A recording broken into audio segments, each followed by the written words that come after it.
ఏమో మా దగ్గర అయితే ఎవరు ప్రచారం చేస్తలేరు. ఇక చేసినాక వాళ్ళు ఎవరన్నా లీడర్లు వస్తే తెలుస్తుంది. అంతేనా? వాళ్ళు వచ్చినాక వాళ్ళు మాట తీరు చూసినాకనే చెప్తా అంటవా? మరి ఎట్లా చెప్పాలి? ఒక అంచనాకు రాలేను.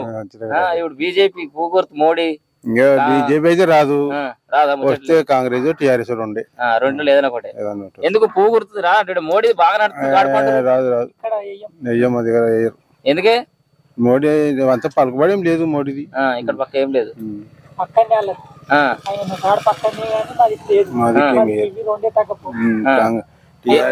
ఇది కమ్యూనిస్టు, ఇది కాంగ్రెస్, కాంగ్రెస్ ఇది టిఆర్ఎస్. కాంగ్రెస్ టిఆర్ఎస్ నడుతుంది బాగా.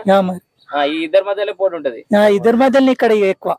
అక్కడనేమో ఇప్పుడు నువ్వు అన్న మోడీ అయినది అక్కని మా దిక్కు అంతగానే మేము ఏం చేసినా తక్కువ పడుతుంది. చారాని అట్లా అట్లా.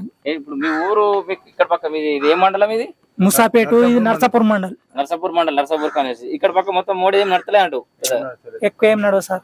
ఇక్కడ ఆయన బాగా ఉండడు, మేము మాట్లాడము, ఆయన మాకు గల్వ కూడా ఆయన మోడీ రాడు కానీ బీజేపీ వాళ్ళు ఎవరు రాలేదు. ఉంటారు కానీ తక్కువ ఉన్నారు, లేరా అంటలే. ఉన్నా చారానిసా బారానా అల్లదికి. అంతేనా? వాళ్ళు ఎవరు పక్క తిరిగారు ఇక్కడ రాజకీయాలు? ఎక్కువ ఏం తిరగదు. ఈ రెండు అయితే తగ్గపోరు. ఇప్పుడు ఈ రఘునందరావు తెలుసా బీజేపీ ఆయన అసలుకే తెలియదా? ఇప్పుడు కాంగ్రెస్ అయినా తెలుసా? కాంగ్రెస్ అయినా కూడా కొత్త ఇప్పుడు. ముందుగానేమో వాళ్ళు తెలుసు, ముందుగా ఉన్నోళ్ళు. కానీ ఇప్పుడు ఇలా అంతా కొత్త కొత్త వాళ్ళు. ఈయన కూడా ఈ కాంగ్రెస్ లో ప్రభుత్వంలో ఇప్పుడు మాట్లాడలే అట్లా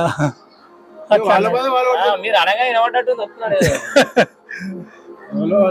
కాంగ్రెస్ వాళ్ళు వస్తారు. కాంగ్రెస్ ఫోటో ఉంటుంది చూడు. కాంగ్రెస్ అయినా 2 లక్షలు మాఫీ చేస్తా అంటాడు కదా, ఆయనకే ఇస్తాం. 2 లక్షలు మాఫీ చేస్తా, 2 లక్షలు మాఫీ చేస్తా అంటాడు, ఆయనకే ఇస్తాం. వాడు ముందర దండ పెడుతు చూడు, ఆయనే కాంగ్రెస్ ఆయనకే ఇస్తాం.